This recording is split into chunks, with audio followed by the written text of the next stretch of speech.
नमस्कार, subject pulse education में आप सभी का स्वागत है।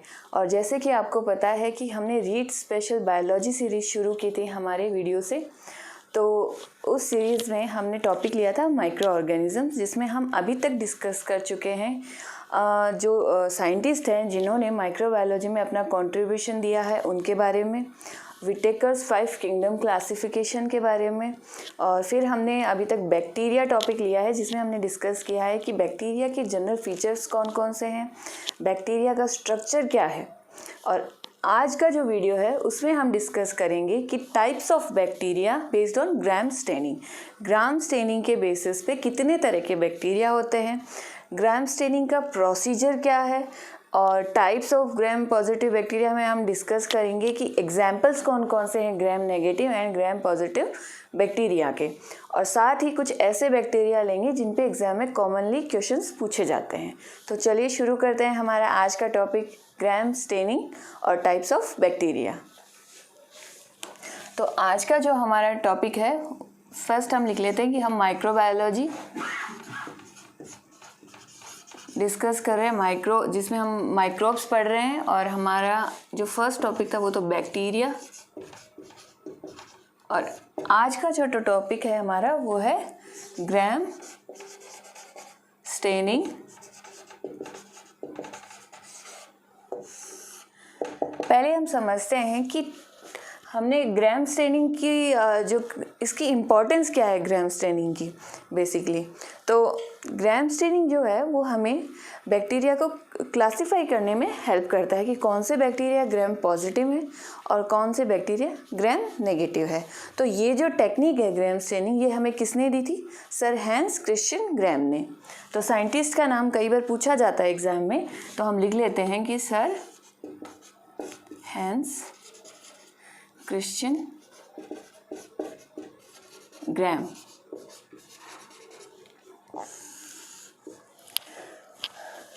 तो इनकी जो स्टेनिंग टेक्निक है, इसके आधार पे हम बैक्टीरिया को दो ग्रुप में डिवाइड करते हैं।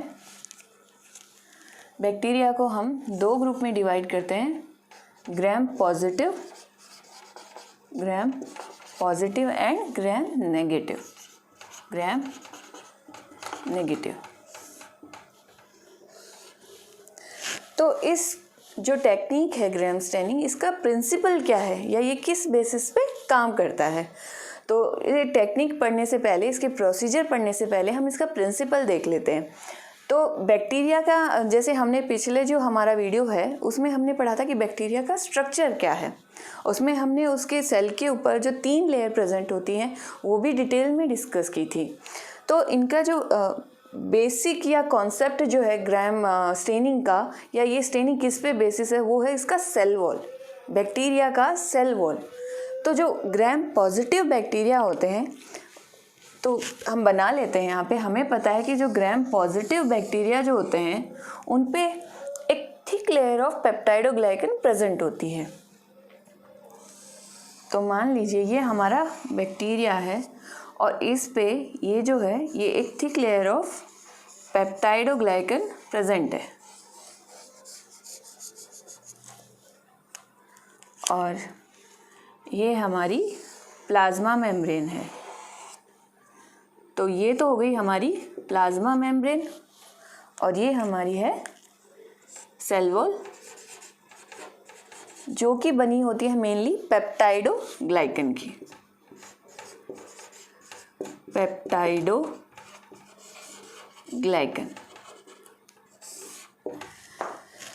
तो पेप्टाइडोग्लाइकन जो है ये आपको ध्यान रखना है, क्योंकि एग्जाम में डायरेक्टली पूछा जा सकता है कि बैक्टीरिया की जो सेल वॉल होती है वो मेनली किस चीज़ की बनी होती है।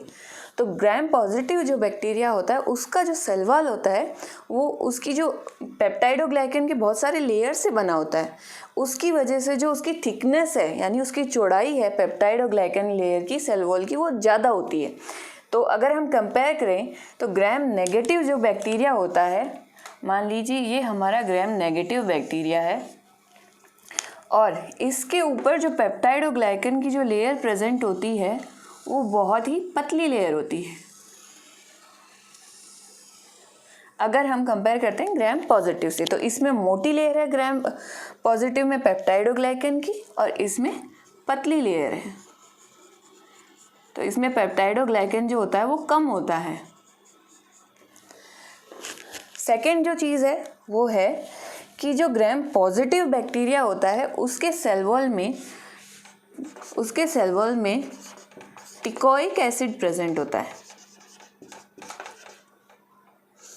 टिकोइक एसिड, तो पहला हमें यहाँ पे ध्यान रखना है, पहली चीज़ की जो इसकी पेप्टाइडोग्लाइकन लेयर जो होती है वो थिक होती है, ग्राम पॉजिटिव की थिक होती है।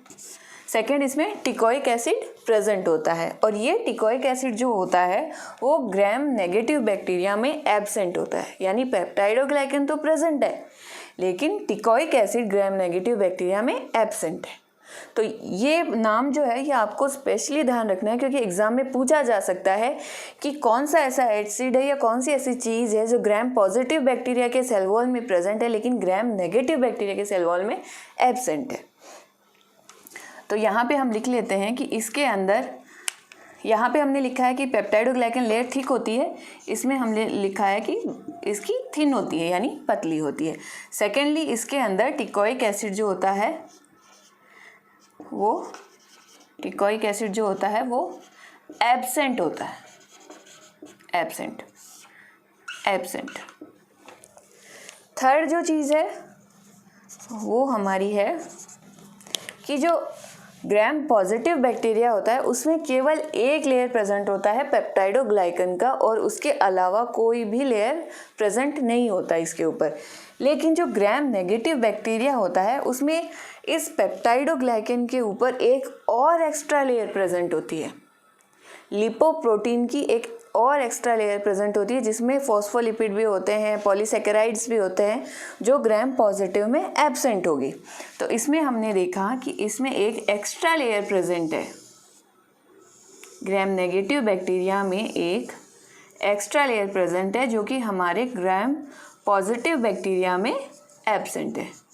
तो ये एक्स्ट्रा लेयर हो गई हमारी लिपोप्रोटीन की, लिपोप्रोटीन पॉलीसेकेराइड।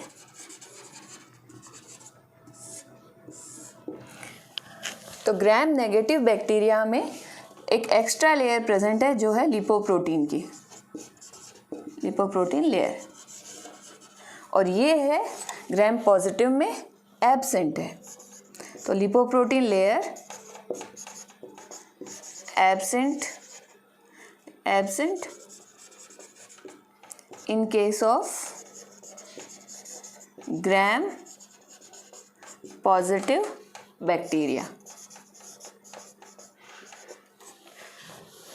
तो ये इनके अंदर मेन जो डिफरेंस है वो हमने लिख लिए हैं, जो कि हमें इसके प्रोसीजर जो होगा ग्राम स्टेनिंग का उसे समझने में हेल्प करेगा। तो अब हम कुछ एग्जाम्पल्स भी लिख लेते हैं साथ ही साथ कि ग्राम पॉजिटिव बैक्टीरिया के कॉमन एग्जाम्पल्स क्या क्या हैं और ग्राम नेगेटिव बैक्टीरिया के कॉमन एग्जाम्पल क्या क्या है। बेसिकली अगर आप सोच रहे होंगे कि इसकी इम्पोर्टेंस क्या है, पहली तो ये कि ये हमें क्लासिफिकेशन में हेल्प कर रहा है कि कौन से बैक्टीरिया ग्राम पॉजिटिव है, कौन से ग्राम नेगेटिव है। तो दूसरा इसका इम्पोर्टेंस ये है कि जो ग्राम नेगेटिव जो बैक्टीरिया है वो मेनली इन्फेक्शियस होते हैं, डिसीज़ कॉजिंग बैक्टीरिया होते हैं। तो जब हम माइक्रोबायोलॉजी पढ़ते हैं बेसिकली, तो जब बीमारियों के बारे में, डिसीज़ेस के बारे में पढ़ते हैं तो ये स्टेनिंग टेक्निक काम आती है। तो इसका एक इम्पॉर्टेंस ये हो जाता है। साथ ही साथ ये हमें दूसरे और जो बैक्टीरियाज हैं जो ग्राम नेगेटिव में भी नहीं आते, ग्राम पॉजिटिव में नहीं आते, मतलब ये कि वो ग्राम स्टेनिंग से हम उन्हें स्टेन नहीं कर सकते, पता नहीं कर सकते कि ये कौन से बैक्टीरिया हैं, उनको भी इनसे अलग करने में हमें हेल्प करती है। तो मेनली तो ये डिसीज़ कॉजिंग बैक्टीरिया को आइडेंटिफाई करने में हमें हेल्प करती है, और इसका जो टेक्निक का सबसे ज़्यादा यूज़ होता है वो हम लेबोरेटरी में करते हैं, माइक्रोबायोलॉजी में, माइक्रो ऑर्गेनिजम्स को आइडेंटिफाई करने के लिए। तो ये मेन 3 डिफरेंस थे। अब हम एग्जाम्पल्स देख लेते हैं कि कौन कौन से हैं। तो ग्राम पॉजिटिव के जो कॉमन एग्जाम्पल्स हैं वो हैं स्ट्रेप्टोकोकस, न्यूमोकोकस और क्लोस्ट्रीडियम।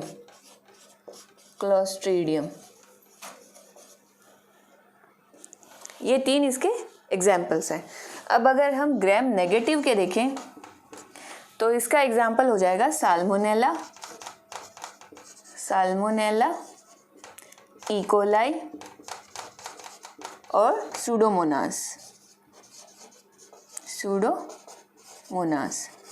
तो एग्जाम में आपको एग्जामिनर जो होगा क्वेश्चंस ऐसे भी फ्रेम कर सकता है कि कौन से बैक्टीरिया उसने ऑप्शंस दे दिए और उसने क्वेश्चन आपसे पूछा है कि कौन सा बैक्टीरिया इनमें से ग्राम नेगेटिव है या कौन सा बैक्टीरिया इनमें से ग्राम पॉजिटिव है। क्योंकि इनकी लिस्ट बहुत लंबी है तो हम सारे एग्जाम्पल्स तो याद नहीं रख सकते, लेकिन जो कॉमन एग्जाम्पल्स है आप उनको ध्यान रखें, क्योंकि अगर उसने टफ क्वेश्चन पूछा, नॉर्मली तो वो यहीं से क्वेश्चन पूछता है, लेकिन अगर उसने आपसे टफ क्वेश्चन पूछा एग्जाम में तो आपको एग्जाम्पल्स भी 2-3 एग्जाम्पल्स अगर आपको पता होंगे तो आप उनके ऑप्शंस को देख के एलिमिनेट कर सकते हैं कि कौन सा रॉन्ग है या कौन सा राइट है। तो इसलिए आपको ये 2-3 एग्जाम्पल्स है वो याद करेंगे आप तो आपके लिए इजी रहेगा। तो अब हम देखते हैं कि ग्राम स्टेनिंग की जो प्रोसीजर है वो क्या है। चलिए अब हम समझते हैं कि ग्राम स्टेनिंग में उसका प्रोसीजर क्या है, या स्टेप्स कौन कौन से इन्वॉल्व हैं। तो सबसे पहले जब हम लेबोरेटरी में जाते हैं तो इसकी स्टेनिंग टेक्निक क्या होती है कि हमारे पास बैक्टीरिया का सैंपल होता है जो हम कहीं से कलेक्ट करते हैं। मान लीजिए कोई पेशेंट है, वो आया है, हमने उसका बैक्टीरियल सैंपल लिया है, उसे कोई डिसीज़ है या कहीं से भी हमने बैक्टीरियल सैंपल ले लिया है, चाहे वो पानी से हो, चाहे वो हवा से हो, मिट्टी से हो, और उसे हमने कल्चर कर लिया है लेबोरेटरी में, यानी ग्रो कर लिया है। तो अब हम टेक्निक में क्या करते हैं कि हम एक छोटी सी स्लाइड होती है, मैं डिटेल में इसलिए एक्सप्लेन कर रही हूँ क्योंकि कुछ बच्चे जो हैं वो अलग फील्ड के भी हैं ताकि उन्हें अंडरस्टैंडिंग में हेल्प हो। तो हम क्या करते हैं, एक छोटी सी स्लाइड होती है कांच की, उसके ऊपर सबसे पहले एक किसी भी चीज़ की हेल्प से हम जो स्टेरिलाइज होता है उसकी हेल्प से हम एक बैक्टीरियल कल्चर हमने उस पेट्री डिश से उठाया जरा सा, और उस जो स्लाइड होती है उस पर हमने लगा लिया।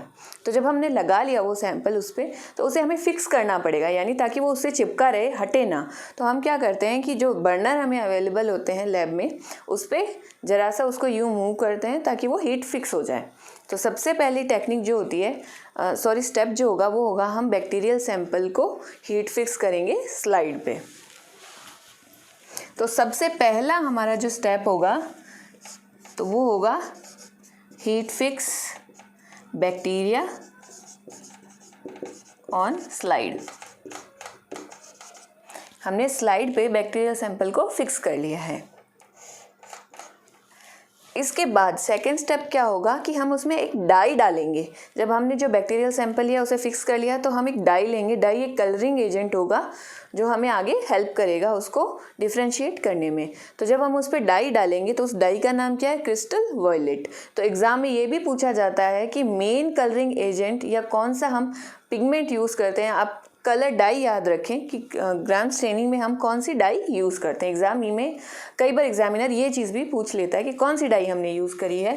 तो हमने यूज़ करी है यहाँ पे क्रिस्टल वॉयलेट। तो क्रिस्टल वॉयलेट को हमने इसमें ऐड किया है। ये हमारा सेकेंड स्टेप है, ऐड क्रिस्टल वॉयलेट। तो जब हम क्रिस्टल वॉयलेट ऐड कर देते हैं तो उसको हम 30 सेकेंड्स तक या फिर 30 सेकेंड से 1 मिनट के बीच में उसको हम उस पर रहने देते हैं स्लाइड पे। तो हम यहाँ लिख लेते हैं कि हम उसके लगभग 30 सेकेंड या फिर 1 मिनट तक इस डाई को हम उस स्लाइड पे रहने देते हैं, और उसके बाद में हम इसे वॉश कर लेते हैं। डिस्टिल वाटर होता है तो उससे हम इसको वॉश कर लेंगे। तो हमारी थर्ड स्टेप क्या होगी, वॉश दी स्लाइड। फोर्थ हम यहाँ पे लिख लेते हैं, फोर्थ स्टेप। जब हमने उसको स्लाइड को वॉश कर लिया है तब हम इसमें ग्राम्स आयोडीन ऐड करेंगे। एक आयोडीन जो होता है एक कॉम्प्लेक्स होता है, मान लीजिए आप बस इतना ध्यान रखें कि हमने उसमें आयोडीन ऐड किया जिसे हम ग्राम्स आयोडीन के नाम से भी जानते हैं, ग्राम्स आयोडीन। तो ये हमने ऐड किया है ऑन दी स्लाइड। अब आप सोच रहे होंगे कि हमने colouring agent crystal violet use कर लिया है, इसका यूज़ क्या है, भाई ये तो कलर बैक्टीरिया को कलर करेगा, उसे कलर देगा, लेकिन ग्राम्स आयोडीन का क्या काम है? तो ग्राम्स आयोडीन जो होता है इसका मेनली इसका क्या काम होता है कि ये जब हमने इसमें क्रिस्टल वॉयलेट ऐड किया है ना, तो ये उसके साथ जाके एक कॉम्प्लेक्स बना लेता है, और जब हम वॉश करते हैं ना इसे, तो ये इस कलर को निकलने नहीं देता बैक्टीरिया के अंदर से। भाई बैक्टीरिया तभी तो रिटेन करेगा क्योंकि पहले तो हमने इसे पानी से धो लिया है ना। तो लेकिन जब हम ये ऐड कर देंगे ग्राम्स आयोडीन, तो ग्राम पॉजिटिव वाले जो बैक्टीरिया है ना, उनमें से हमारा जो कलरिंग एजेंट है क्रिस्टल वॉयलेट, वो निकलेगा नहीं, वो उसमें फिक्स हो जाएगा। तो जब हमने इसमें ग्राम्स आयोडीन ऐड कर लिया है, तो हमारी 5th स्टेप जो होगी इसमें वो ये होगी कि हम इसको या तो डायरेक्टली आप स्लाइड के अंदर ऑब्जर्व कर लें, माइक्रोस्कोप जो होता है उसमें आप डायरेक्टली इसको ऑब्जर्व कर लें। तो जब ग्राम्स आयोडीन हमने ऐड करी है, तो ये क्या करेगा, क्रिस्टल वॉयलेट के साथ में एक कॉम्प्लेक्स बना लेगा, जिससे ग्राम जो बैक्टीरिया होंगे वो सारे पर्पल कलर में हमें दिखाई देंगे। तो इस स्टेज पे तो हमें सारे बैक्टीरिया पर्पल कलर में दिखाई देंगे अगर हम उसे माइक्रोस्कोप में ऑब्जर्व करेंगे तो। ठीक है, तो हम लिख लेते हैं कि all bacteria turns purple colour. तो सभी जितने भी बैक्टीरिया हैं उनका कलर हमें पर्पल दिखाई देगा। इस स्टेज तक जितने भी बैक्टीरिया हैं हमारे कल्चर में, वो सारे स्लाइड पे वो सारे पर्पल कलर के हमें दिखाई देंगे अगर हम माइक्रोस्कोप में देखते हैं तो अब हमारी 6th स्टेप क्या होगी कि भाई अगर हम सारे ही पर्पल दिखेंगे तो पता कैसे चलेगा। तो इसके लिए हम क्या करते हैं, 90% एसीटोन या अल्कोहल उसमें ऐड करते हैं। तो ये जो होता है, ये क्या एसीटोन क्या करता है कि जो कलर है वो बैक्टीरिया के अंदर से निकाल देगा। तो पहले हम लिख लेते हैं कि हम इसके बाद में हम ऐड करते हैं, ऐड 90% एसीटोन और अल्कोहल। ये एसीटोन या अल्कोहल क्या करेंगे कि इसमें से जब कलर निकाल देगा तो केवल वो ही बैक्टीरिया पर्पल कलर रख पाएंगे जो ग्राम पॉजिटिव हैं, और वो बैक्टीरिया जो ग्राम नेगेटिव है उनमें ये कलर नहीं होगा और वो कलरलेस दिखाई देंगे, उनमें हमें कोई भी कलर नहीं दिखाई देगा। तो इस स्टेज पे जब हमने एसीटोन और अल्कोहल ऐड किया है, तो अब हम माइक्रोस्कोप में अगर ऑब्जर्व करें तो केवल ग्राम पॉजिटिव बैक्टीरिया ही हमें पर्पल कलर में दिखाई देंगे, बाकी हमें दिखाई नहीं देंगे क्योंकि वो कलरलेस हैं इस वक्त। इसके लिए हम क्या करते हैं, पहले हम लिख लेते हैं यहाँ पे कि जो हमारे मान लीजिए ये पर्पल कलर है, तो जो ग्राम, इसके बाद में हमें वॉश करना है, ये ध्यान रखें, यहाँ पे हम वॉश ही लिख लेते हैं, वॉश करना है 7th जो स्टेप होगी हमारी। और अब हम यहाँ लिख लेते हैं स्टेप हमारी नेक्स्ट। तो 8th स्टेप हमारी क्या होगी कि जो ग्राम पॉजिटिव बैक्टीरिया होंगे वो हमें पर्पल कलर में नज़र आएंगे। मान लीजिए ये हमारे ग्राम पॉजिटिव बैक्टीरिया हैं, तो ये हमारे ग्राम पॉजिटिव बैक्टीरिया हैं जो पर्पल कलर रिटेन करेंगे, और ये मान लीजिए हमारे ग्राम नेगेटिव बैक्टीरिया हैं। क्योंकि हमने एसीटोन से इसे वॉश कर दिया है तो इनका कलर निकल जाएगा और ये हमें केवल कलरलेस ही दिखाई देंगे। तो ये हो जाएंगे हमारे कलरलेस ग्राम नेगेटिव बैक्टीरिया, और ये हमें दिखेंगे पर्पल कलर में। ग्राम पॉजिटिव हमें पर्पल कलर में दिखाई देंगे। तो अब इन्हें स्टेन करने के लिए हम एक दूसरा एजेंट ऐड करते हैं जिसे हम बोलते हैं सैफ्रनिन। तो यहाँ हम ऐड करेंगे सैफ्रनिन। तो जब हम सैफ्रनिन ऐड करते हैं तो ये जो हमारे ग्राम नेगेटिव बैक्टीरिया हैं ये सैफ्रनिन कलर ले लेंगे और ये हमें दिखाई देंगे पिंकिश या डार्क रेड कलर में। तो यहाँ पे हमें ये बाद में पिंक कलर या रेड कलर में दिखाई देंगे। क्योंकि हमने इसे किसी चीज़ से वॉश नहीं किया है सैंपल को सैफ्रनिन ऐड करने के बाद, इसलिए ये बैक्टीरिया ये पिंक कलर या रेड कलर ले लेते हैं सैफ्रनिन का। और जो हमारे ग्राम पॉजिटिव बैक्टीरिया है वो लास्ट में जब हम ऑब्जर्व करते हैं तो हमारे पर्पल कलर के ही दिखाई देते हैं, जिन्होंने क्रिस्टल वॉयलेट कलर लिया हुआ होता है। जब हम आयोडीन ऐड करते हैं तो आयोडीन क्रिस्टल वॉयलेट के साथ एक कॉम्प्लेक्स बनाता है और वो इसके सेल वॉल में काफ़ी लंबे टाइम तक रहता है, जिससे हमें ये पर्पल कलर ही दिखाई देते हैं, चाहे हम एसीटोन से इसको वॉश कर दें। लेकिन ग्राम नेगेटिव बैक्टीरिया जो है उसमें से ये जो स्टेन है हमारी क्रिस्टल वॉयलेट वो निकल जाती है जब हम एसीटोन से वॉश करते हैं। और जब हम सैफ्रनिन ऐड करते हैं तो ये सैफ्रनिन का कलर ले लेता है, जो होता है पिंक या डार्क पिंक या रेड कलर का। तो अब आप सोच रहे होंगे कि भाई ये हमें पर्पल कलर का क्यों दिखाई देता है बाद में भी, एसीटोन से वॉश करने के बाद में भी, और ये कलरलेस क्यों हो जाता है। तो ये जो डिफरेंस होता है वो बेसिकली इनके सेल वॉल का डिफरेंस होता है। हमने जब शुरुआत में इनका स्ट्रक्चर देखा था, पहले इसे मैं लिख देती हूँ, ये हमारी लिपोप्रोटीन लेयर थी, लिपोप्रोटीन लेयर। तो ग्राम पॉजिटिव बैक्टीरिया में क्या होता है कि क्योंकि केवल एक पेप्टाइडोग्लाइकन का लेयर ही प्रेजेंट होता है, तो जब हम क्रिस्टल वॉयलेट इसमें ऐड करते हैं तो ये जो लेयर है ये क्रिस्टल वॉयलेट ले लेता है अपने अंदर। और जब हमने आयोडीन ऐड कर दी, ग्राम्स आयोडीन ऐड कर दी, तो ये जो होता है ये फिक्स हो गया, वहाँ पे एक तरीके से जमा हो गया है इसका। तो जब हम एसीटोन से वॉश करेंगे तो भी वो नहीं निकलेगा, तो इन्होंने पर्पल कलर लिया। और ग्राम नेगेटिव बैक्टीरिया जो हैं उनमें पेप्टाइडोग्लाइकन का केवल एक पतली सी लेयर प्रेजेंट होती है और उसके ऊपर भी एक लेयर प्रेजेंट होती है लिपोप्रोटीन की। तो ये जो लिपोप्रोटीन की लेयर है ये क्रिस्टल वॉयलेट को इसके पेप्टाइडोग्लाइकन के अंदर जाने ही नहीं देती है। और इसी वजह से जब हम इसे वॉश करते हैं एसीटोन या अल्कोहल से तो ये कलर निकल जाता है, क्योंकि ये इसके अंदर सेल वॉल के अंदर ही नहीं जा पाता इस एक्स्ट्रा लेयर की वजह से। और ग्राम पॉजिटिव में क्योंकि एक ही लेयर है तो ये जो डाई है ये डायरेक्टली उसके अंदर चली जाती है। तो मेन डिफरेंस इनके जो सेल वॉल है इसी की वजह से है। तो जो पेप्टाइडोग्लाइकन जो लेयर होती है वो ही मेन एक रीज़न है कि वो स्टेन हो जाती है पर्पल कलर में, और यहाँ पे एक्स्ट्रा लेयर है उसकी वजह से ये स्टेन ही नहीं हो पाती, इसमें कलर ही नहीं आता और ये सैफ्रनिन का कलर लेते हैं।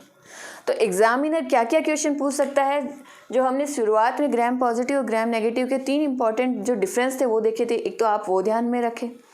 दूसरे आप ये ध्यान रखें कि सेल वॉल ही मेन कारण है जिसकी वजह से हम ग्राम पॉजिटिव और ग्राम नेगेटिव में इनको डिफ्रेंशिएट कर सकते हैं बैक्टीरिया को। तीसरी चीज़ कि हम कौन सा कलरिंग एजेंट यूज़ कर रहे हैं, क्रिस्टल वॉयलेट कर रहे हैं, और कौन सा ऐसा एजेंट यूज़ करते हैं जो इसके साथ कॉम्प्लेक्स फॉर्म करता है, वो है हमारा ग्राम्स आयोडीन। और थर्ड है सैफ्रनिन, जो कि ग्राम नेगेटिव बैक्टीरिया लेते हैं इसका कलर। तो ये थी हमारी ग्राम स्टेनिंग टेक्निक और इसका प्रोसीजर, और इसके एग्जांपल्स भी हम डिस्कस कर चुके हैं। तो इसमें जितने भी क्वेश्चन पूछे जाने की संभावना है हम वो सारे यहाँ पे डिस्कस कर चुके हैं। और अगर आपको ये हमारा वीडियो पसंद आया तो प्लीज़ हमारे चैनल को लाइक, शेयर एंड सब्सक्राइब करना ना भूलें। Thank you.